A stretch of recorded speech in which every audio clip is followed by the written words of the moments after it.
Video है, इस video के माध्यम से बाबा श्याम आपको कुछ बताना चाह रहे हों, परंतु अब आपकी मर्ज़ी है कि आप इस वीडियो को देखेंगे या स्किप करेंगे या ना सुनेंगे, वो आपकी मर्ज़ी होती है। क्योंकि बाबा श्याम ने आपके समक्ष रास्ता दिखाने के लिए इस वीडियो को भेजा था और आपने उस वीडियो को ये सोचकर स्किप कर दिया कि ये सारी चीज़ें तो मुझे पता ही है, इसके बारे में मुझे क्या सुनना है। श्याम भक्तों, आप अत्यधिक दुखी हैं, परेशान हैं। आपके अंदर बहुत सारी ऐसी बातें हैं जो आप कह नहीं पा रहे हैं। किससे कहेंगे ऐसी बातें? लोगों से कहेंगे, समाज से कहेंगे। कह कह के थक चुके हैं, परंतु कोई सुनता नहीं है आपकी बातें। अब आप अपनी बातें किससे कहेंगे?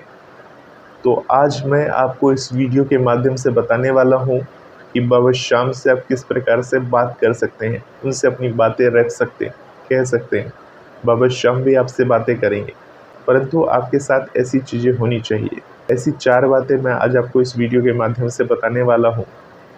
वो 4 बातें क्या हैं? ध्यान से इन बातों को ज़रूर सुनिएगा, जिससे बाबा श्याम की महिमा आपके ऊपर ज़रूर बनेगी, कृपा ज़रूर बनेगी। इससे पहले भी हमने कई सारी वीडियोज़ के माध्यम से आपको बताया है। हर बातों को नोट कर लीजिए एक डायरी में कि हमें क्या-क्या करना है, कैसे मनाना है। क्या पता कौन-सा वीडियो आपके लिए रामबाण बन जाए, बाबा श्याम की महिमा बन जाए, कृपा बन जाए। बाबा श्याम इशारा देते हैं, बाबा श्याम प्रेरणा देते हैं। बाबा श्याम किसी न किसी को भेजते हैं आपकी मदद करने के लिए, परंतु उसको लेना नहीं लेना कैसे है, वो आपके ऊपर निर्भर करता है। आप सभी श्याम भक्तों को जय श्री श्याम। श्याम भक्तों, कैसे हैं आप सभी? उम्मीद करते हैं अच्छे ही होंगे।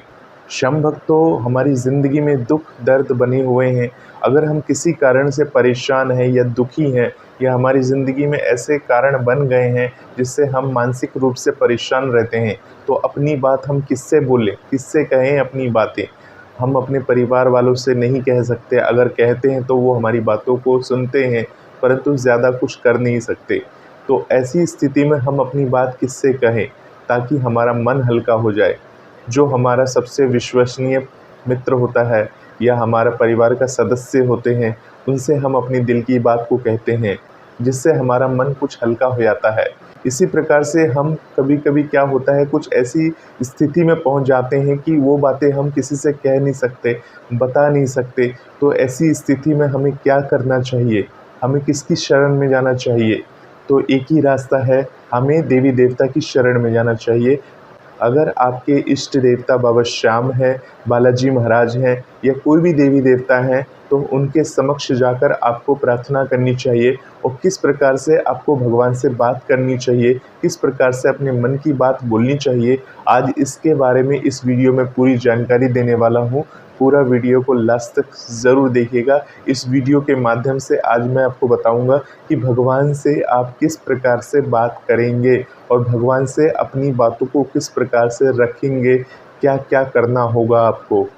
तो श्याम भक्तों, देखिए, अगर आप बाबा श्याम के उपासक हैं, बाबा श्याम आपके आराध्य देव हैं या बालाजी महाराज आपके आराध्य देव हैं या किसी भी देवी देवता को आप मानते हैं, देखिए, भजन मंत्र शक्ति में जो भी वीडियो आती है, बाबा श्याम को समर्पित चैनल है ये। तो इसका मतलब ये नहीं कि किसी भी देवी देवता की आप पूजा ना करें। आप सभी देवी देवता की पूजा करें। बाबा श्याम को समर्पित चैनल ये है कि हम बाबा श्याम के बारे में इस चैनल के माध्यम से आप तक सारी बातें पहुंचाते हैं। तो उन बातों को ऐसा ना लें कि हमने बालाजी महाराज के बारे में नहीं बताया है या किसी भी देवी देवता के बारे में नहीं बताया है। सभी देवी देवता एक हैं। आपने सुना होगा, भगवान एक ही हैं, उनके रूप अलग अलग हैं। हम जो सारी बातें बताते हैं, आप जिस भी देवी देवता को मानते हैं, आप उन देवी देवता के समक्ष इसी प्रकार से उन्हें प्रसन्न कर सकते हैं, क्योंकि हम बाबा श्याम के उपासक हैं। बाबा श्याम हमारे इष्ट देवता हैं, तो हम उनसे प्रार्थना करते हैं। हम हारे हुए हैं और किसी न किसी तरह से हम परेशान हैं, तब हम बाबा की शरण में गए थे और बाबा ने हमें सही रास्ता दिखाया था। और जब हमें सही रास्ता दिखाया, तो वो रास्ता आप सभी को बता रहे हैं, दिखा रहे हैं। तो चलना नहीं चलना वो आपकी मर्ज़ी है, बताना मेरा काम है। तो श्याम भक्तों, हम बाबा श्याम से किसी भी देवी देवता से कैसे बात कर सकते हैं, तो ऐसे कुछ बातें आज आपको बताने वाला हूँ। ध्यान से उन सभी बातों को सुनिएगा। सबसे पहले, अगर बाबा श्याम से अपनी दिल की बात करनी है, तो आप कोशिश करें एकांत में जाके उनसे आप बात कर सकते हैं। आपको ध्यान होगा कि लोग सुबह-सुबह ब्रह्म मुहूर्त में उठते हैं। ब्रह्म मुहूर्त में कोई शोर-शराबा नहीं होता, बिल्कुल शांत माहौल होता है और शांत माहौल में बैठकर हम अपनी बातें भगवान से कह सकते हैं, उनसे बोल सकते हैं। जिस प्रकार से आप मान लीजिए अपनी बातों को अपने तक ही सीमित रखते हैं, अब आप चाहते हैं कि उन बातों को आप किसी से कहना चाहते हैं, अपने मन की बातों को हल्का करना चाहते हैं। एकांत जगह जाइए जहाँ आपके अलावा और कोई ना हो, कोई शोर-शराबा ना हो, वहाँ बैठकर ध्यान लगाइए। ध्यान से और मन ही मन अपनी बातें भगवान के समक्ष रखिए, उनसे अपनी बातों को कहिए, अपनी परेशानियों को कहिए। और देखिएगा अगर आप ऐसी बातें करते हैं, उनसे अपनी दिल की बात बताते हैं, तो एकांत में कही हुई बातें और मन और ध्यान से लगाकर आप भगवान से अपनी जब बातें करते हैं, तो भगवान भी किसी न किसी रूप में आपको इशारा देते हैं। और ऐसा होता है जब अपनी दिल की बात आप इस तरह से कहते हैं एकांत में जाकर ध्यानमग्न होकर, तो बाबा श्याम आपकी सारी बातों को सुनते हैं और आपके ऊपर अपनी कृपा करते हैं।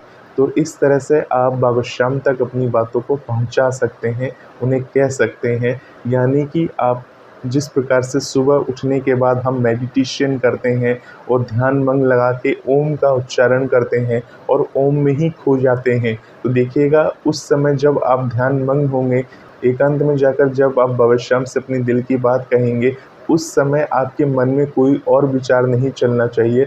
सिर्फ वही बातें होनी चाहिए जो आप अपने आराध्य देव से कह रहे हैं, उनसे बोल रहे हैं, सिर्फ आप और वही होने चाहिए, उसके अलावा कोई और नहीं होना चाहिए। उनका स्मरण करिए, उनको ध्यान से सोचिए, जिस भी देवी-देवता को मानते हैं, उनका ध्यान अब जो उनका चित्र है, जो उनके दर्शन है, वो अपने दिमाग में लाइए। अपने आप को ऐसा मानिए कि भगवान आपके समक्ष बैठे हैं और आप अपनी दिल की बात, अपने मन की बात उनसे कह रहे हैं। तो ये काम सिर्फ अकेले में हो सकता है। चाहे आप अपने घर में अकेले में हो, तो उस समय आप ध्यानमग्न होकर भगवान के समक्ष इस तरह से बातें कर सकते हैं, उन्हें अपनी दिल की बात बोल सकते हैं।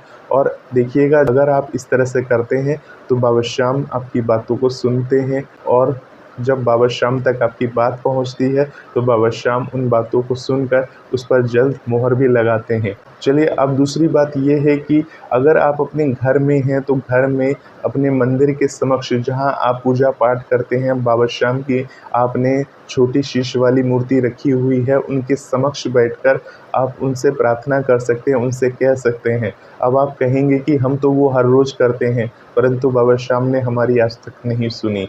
परंतु देखिए जो आप हर रोज़ करते आए हैं, किस प्रकार से करते आए हैं, वो तो आप जानते हैं। परंतु ऐसा कहते हैं कि पूजा पाठ तो हम सुबह शाम की करते ही करते हैं, परंतु जब आप अकेले में बैठकर यानी भगवान के मंदिर के समक्ष बैठकर, मूर्ति के समक्ष, भगवान की मूर्ति के समक्ष बैठकर जब अपनी दिल की बात रखते हैं, तो भगवान आपकी बातों को सुनते हैं। परंतु अब आप कहेंगे कि मूर्ति कैसे सुनेगी? तो आप सभी को बता दूं कि भगवान का जो निवास होता है, वो कण-कण में है। भगवान हर जगह है, हर हर चीज़ में है, हर वस्तु में है। क्योंकि जो आप मूर्ति खरीद के लाए हैं, वो भी प्रकृति की देन है। यानी कि प्रकृति ने उस मूर्ति को बनाया नहीं है, परंतु जो प्रकृति के द्वारा बनाई गई चीज़ है, यानी जो मनुष्य है, मनुष्य ने उस मूर्ति का निर्माण किया है। यानी मनुष्य जो है, मनुष्य को किसने बनाया? भगवान ने बनाया है। जिसे भगवान ने बनाया है, उसने भगवान को बनाया है एक मूर्ति के रूप में और उसकी पूजा आप करते हैं। उसके अंदर आप भगवान को देखते हैं, इसलिए आपने उस मूर्ति को अपने मंदिर में विराजमान किया है। तो उस मूर्ति में हमेशा भगवान को देखें। आपको हमेशा उस मूर्ति में ये सोचना चाहिए कि भगवान आपके समक्ष साक्षात बैठे हुए हैं। और जब भी आपका मन उदास होता है और ऐसी कठिनाइयाँ आ जाती हैं, जब आप परेशान हो जाते हैं काफ़ी अत्यधिक और आपको कुछ समझ में नहीं आता, तो आप अपने आराध्य देव यानी कि उस मूर्ति के समक्ष बैठकर अपनी सारी दिल की बातें उन्हें बोल सकते हैं, उन्हें बता सकते हैं। जो भी आपकी परेशानी है, कठिनाई है, सारी बातें उनसे ध्यान से रखिए, उनसे कहिए कि हे भगवान, मुझसे क्या भूल हुई, क्या गलती हुई, जो मेरे साथ ऐसा ऐसा हो रहा है, आपकी बेटी के साथ या आपकी बेटी के साथ ऐसी ऐसी परेशानी हो रही है, आप हमारे कष्टों को, दुखों को दूर करिए बाबा श्याम। इस तरह से आपके समक्ष जो भी आपके आराध्य देव हैं, चाहे वो बालाजी महाराज हैं, चाहे बाबा श्याम है, चाहे आप जिस भी देवी देवता को मानते हैं, उनके समक्ष बैठकर उनसे ध्यानमग्न होकर उनसे अपनी दिल की बात कर सकते हैं। तो बाबा श्याम को आपकी सुध लेनी ही होगी और आपकी हर इच्छा को पूरी करनी ही होगी। अगर आप ये पूरे भाव के साथ करते हैं तो देखिए बाबा श्याम तक आपकी बात पहुंचती है, बाबा श्याम तक आपकी बात जाती है। और ऐसे भाव जो हैं, जब आप कष्ट में होते हैं, जब दुखी में होते हैं, तो ज़रूर आप अपने घर में बैठकर जो बाबा श्याम की मूर्ति है उनके समक्ष बैठकर हमेशा बातें किया करें, उनसे अपनी दिल की बात कहा करें। इससे बाबा श्याम प्रसन्न होते हैं, अत्यधिक प्रसन्न होते हैं और आपकी बातों पर ज़रूर मोहर लगाते हैं। अब अगली बात कर लेते हैं, अगर आपके घर में कोई बाबा श्याम की मूर्ति नहीं है, या अगर आपको ऐसा लग रहा है कि आप घर में रहकर अपने बातों को नहीं बोल सकते क्योंकि आपके घर में बहुत सारे परिवार के सदस्य हैं, आप उनके समक्ष ये सारी बातें नहीं बोलना चाहते, तो मैंने आपको पहला नियम बताया था, एकांत में जाकर आप उनसे बात कर सकते हैं, अकेले में जाकर बात कर सकते हैं। और नहीं तो आपको ऐसी जगह जाना चाहिए जहाँ पर हमेशा सकारात्मक वातावरण बनी रहती है, सकारात्मकता रहती है। तो वो जगह कौन-सी है? भगवान का मंदिर। आप देखते होंगे कि बाबा श्याम के दरबार में एकादशी, द्वादशी में काफ़ी अत्यधिक भीड़ होती है। किसी भी देवी देवता के मंदिर में, चाहे वो छुट्टी वाला दिन हो, बांके बिहारी के मंदिर चले जाइए, किसी भी देवी देवता के मंदिर चले जाइए, हर जगह बड़े-बड़े मंदिरों में भीड़ होती है और वहाँ सारे लोग अपने दुःख दर्द लेकर बाबा श्याम के समक्ष या देवी देवता के समक्ष जाते हैं और अपनी बातों को उनसे कहते हैं। दुनिया में कोई भी ऐसा व्यक्ति नहीं है जो आज दुखी ना हो। हर इंसान की ज़िंदगी में कोई न कोई दुःख का कारण बना हुआ है। ऐसा नहीं है कि हर आदमी पैसे वाला है तो वो खुशी-खुशी से रह रहा है, उसकी ज़िंदगी में भी कुछ न कुछ दुःख बना हुआ है। तो हर आदमी अपने दुःख से परेशान है और उन परेशानियों को लेकर वो भगवान से अपनी बातों को बोलना चाहता है। क्योंकि लोग कहते हैं पैसे से सब कुछ हो सकता है, परंतु पैसे से क्या, बहुत सारी ऐसी चीज़ें हैं जिसे हम नहीं पा सकते, वो सिर्फ़ भगवान ही पूरी कर सकते हैं, भगवान ही कृपा कर सकते हैं। तो आप सभी श्याम भक्तों को बता दूँ, अगर आपकी ज़िंदगी में तकलीफ़ और दुःख है और आपको ऐसा लग रहा है कि आप किसी भी जगह अकेले में बाबा श्याम से बात नहीं कर सकते या घर में आप बात नहीं कर पा रहे हैं, तो तीसरी जगह आती है बाबा श्याम का जो मंदिर होता है, देवस्थल होता है, वहाँ पर आप जाएँगे, उनके दरबार में आप माथा टिकाएँगे और दरबार में बैठकर आप बाबा श्याम के समक्ष भक्ति करेंगे, बाबा श्याम के समक्ष प्रार्थना करेंगे, बाबा श्याम से दिल की बातों को बोलेंगे, चाहे वो भजन के माध्यम से बोले, चाहे किसी भी माध्यम से बोले, उनसे अपनी दिल की बात बोलेंगे तो बाबा श्याम तक आपकी बात ज़रूर पहुंचती है। तो यानी जो मंदिर, जो जगह होता है, वो पूरा सकारात्मक वातावरण होता है, सकारात्मक क्षेत्र होता है, जहाँ पर सभी देवी देवताओं का निवास होता है। और ऐसा माना जाता है जो मंदिर में जाकर भगवान के समक्ष बैठकर बाबा श्याम से प्रार्थना करता है, तो बाबा श्याम तक उसकी बात ज़रूर पहुँचती है। परंतु श्याम भक्तों, बहुत सारे लोगों के दिमाग में ये बात रहती है कि ये बातें सिर्फ़ एकादशी और द्वादशी के दिन ही की जाती है। ऐसी बात नहीं है। अब एकादशी, द्वादशी के दिन तो लाखों की संख्या में बाबा के दरबार में लोग आते हैं। बाबा किस-किस की बातें सुनेंगे, आप खुद सोचिए। लाखों की संख्या में भीड़ में लोग आते हैं, परंतु आप ऐसे दिन जाते हैं जब कोई नहीं जाता बाबा के दरबार में, और वहाँ बैठकर आप बाबा श्याम के समक्ष बैठने का आपको मौका भी मिलेगा। क्योंकि भीड़-भाड़ में तो आपको बैठने ही नहीं दिया जाएगा मंदिर में, हाथ पकड़ के आगे खींच के आगे कर दिया जाएँगे। किसी भी मंदिर में जाएँगे, भीड़-भाड़ वाले या छुट्टी वाले दिन अगर आप जाते हैं, परंतु ऐसे दिन बाबा श्याम के मंदिर जाते हैं या बालाजी के मंदिर में जाते हैं, तो उस समय आपको भीड़ नहीं मिलेगी। उनके दरबार में थोड़ी देर खड़े रहने का मौका दिया जा सकता है, या जहाँ बैठने की व्यवस्था है, वहाँ बैठने का भी व्यवस्था है, तो वहाँ बैठकर भी आप अपने आराध्य देव का ध्यान कर सकते हैं।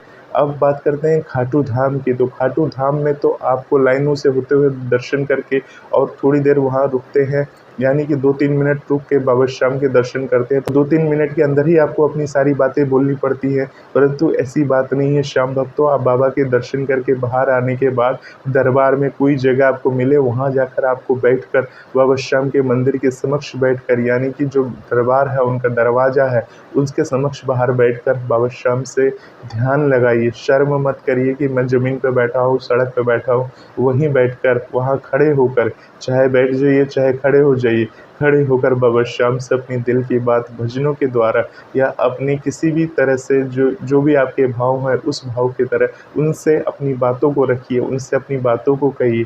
ज़रूर बाबा श्याम आपकी बातों को सुनेंगे।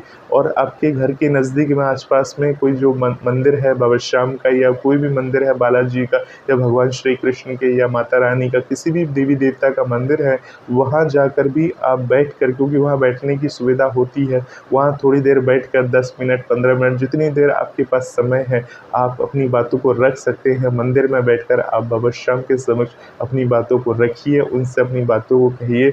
वो ज़रूर आपकी बातें सुनेंगे और आपकी बातें सुनकर उस पर मोहर भी ज़रूर लगाएंगे। ऐसी महिमा है बाबा श्याम की, ऐसी महिमा है बालाजी महाराज की। तो इन बातों को आप ज़रूर विशेष ध्यान रखेंगे। श्याम भक्तों, अब बात करते हैं कि अगर आप मंदिर भी नहीं जा पा रहे हैं या मंदिर जा पा रहे हैं परंतु वहाँ आपके काम नहीं बन रहे हैं, ये मंदिर में जाकर भी किसी के काम नहीं बने तो फिर कहाँ बनेंगे उनके काम। परंतु अगर आपको लगता है कि मंदिर जाने का भी समय नहीं मिल रहा है तो आप किसी अच्छे संत से, यानी जो संत जो हैं सच्चे संत होने चाहिए, ऐसे संत की छत्रो छाया में रहनी चाहिए, यानी आपके पास ऐसे गुरु होने चाहिए जो आपको सच्चाई का मार्ग दिखा सके, सच्चाई का भाव दिखा सके। तो ऐसे संत की छत्र छाया में रहकर आप अपनी बातों को रख सकते हैं, उन संतों से अपनी बातों को कह सकते हैं। परंतु ध्यान रखिएगा, संत सच्चा होना चाहिए जो आपकी बातों को सुने और आपको सही मार्ग दिखा सके। ऐसी नहीं कि कोई गलत मार्ग दिखा दिया आप उस पर चल सके, वो आप समझदार हैं कि आपको कौन सही बोल रहा है कौन सा गलत बोल रहा है, तो वो विचार आपको करना है। तो संतों की वाणी जो होती है वो भगवान तक ज़रूर पहुंचती है। तो संतों की छत्रो छाया में रहकर आप अपनी बातों को आप बाबा श्याम तक रख सकते हैं। तो इस तरह से संतों की छत्रो छाया में रहकर भी अपनी बातों को रख सकते हैं। श्याम भक्तों, आप सभी को बता दें, बाबा श्याम खुद उतर के नहीं आते हैं या खुद प्रत्यक्ष दर्शन देखा आपसे नहीं कहेंगे कि बेटा तू ये कर ले, बेटा वो कर ले। वो कोई ना कोई रास्ता दिखाते हैं, कोई ना कोई जरिया दिखाते हैं, किसी न किसी जरिए आपको रास्ता दिखाएंगे, बताने की कोशिश करेंगे। परंतु मानना या मानना आपकी मर्जी है। जैसे श्याम भक्तों, अभी भजन मंत्र शक्ति के द्वारा आप बाबा श्याम की बातें सुनते हैं, देखते हैं, बाबा श्याम के बारे में अधिक से अधिक जानकारी लेते हैं। तो क्या पता ये बाबा श्याम की ऐसी महिमा हो जो आपको इस वीडियो के माध्यम से वो सारी बातें आपको बता रहे हैं। अगर आप किसी तकलीफ़ में हो, दुख में हो और अपनी बातों को किसी के समक्ष रख नहीं पा रहे हो, तो ये जो वीडियो है, इस वीडियो के माध्यम से बाबा श्याम आपको कुछ बताना चाह रहे हो। परंतु अब आपकी मर्ज़ी है कि आप इस वीडियो को देखेंगे या स्किप करेंगे या ना सुनेंगे, वो आपकी मर्ज़ी होती है। क्योंकि बाबा श्याम ने आपके समक्ष रास्ता दिखाने के लिए इस वीडियो को भेजा था और आपने उस वीडियो को ये सोचकर स्किप कर दिया कि ये सारी चीज़ें तो मुझे पता ही है, इसके बारे में मुझे क्या सुनना है। तो देखिए, भगवान ने तो अपना कार्य किया। भगवान किसी न किसी के ज़रिए सिर्फ संदेश देते हैं, इशारा देते हैं। उसको पहचानेंगे या नहीं पहचानेंगे वो हमारे ऊपर निर्भर करता है कि किस तरह से हमें उसको पहचानना है। तो श्याम भक्तों, इन बातों को विशेष ध्यान रखिए। बाबा श्याम जो हैं बहुत ही कृपालु हैं, दयालु हैं। अगर आप किसी भी तकलीफ़ में हैं, दुख में हैं, तो बाबा श्याम को अपनी बातें कहिए। इस प्रकार से अकेले में कह सकते हैं, घर के मंदिर में कह सकते हैं, बाबा श्याम के समक्ष बैठकर कह सकते हैं और संतों के साथ अपनी बातों को शेयर कर सकते हैं। जो संत होते हैं वो भगवान के ही दूसरे रूप होते हैं, क्योंकि सब कुछ तो भगवान के द्वारा ही बनाया गया है। तो इस तरह से आप भगवान की सेवा करते रहें, इस तरह से बाबा श्याम से किसी भी देवी देवता से अपनी बातों को करते रहें। तो देखिए, बाबा श्याम को या किसी भी देवी देवता को आपकी सुध लेनी ही होगी और आपके दुखों को दूर करने ही होंगे। तो आपके काम ज़रूर बनेंगे श्याम भक्तों। तो आपकी जो भी दुख दर्द हैं, बाबा श्याम उन पर कृपा ज़रूर करेंगे। ऐसी ही बातों को सुनने के लिए, बाबा श्याम से जुड़े रहने के लिए और बाबा श्याम की अधिक से अधिक बातों को सुनने के लिए इस चैनल के साथ बने रहें। और अगर आप इस चैनल पर नए हैं तो इस चैनल को सब्सक्राइब भी कर सकते हैं, ये आपकी मर्ज़ी है, क्योंकि इस पे अधिक से अधिक भगवान की बातें और बाबा श्याम से जुड़ी हुई बातें ही आपको मिलती रहेंगी समय समय पर। तो होपफुली आपको ये वीडियो पसंद आया होगा। ऐसी ही बातों को सुनने के लिए इस चैनल के साथ बने रहें। आप सभी श्याम भक्तों को जय श्री श्याम।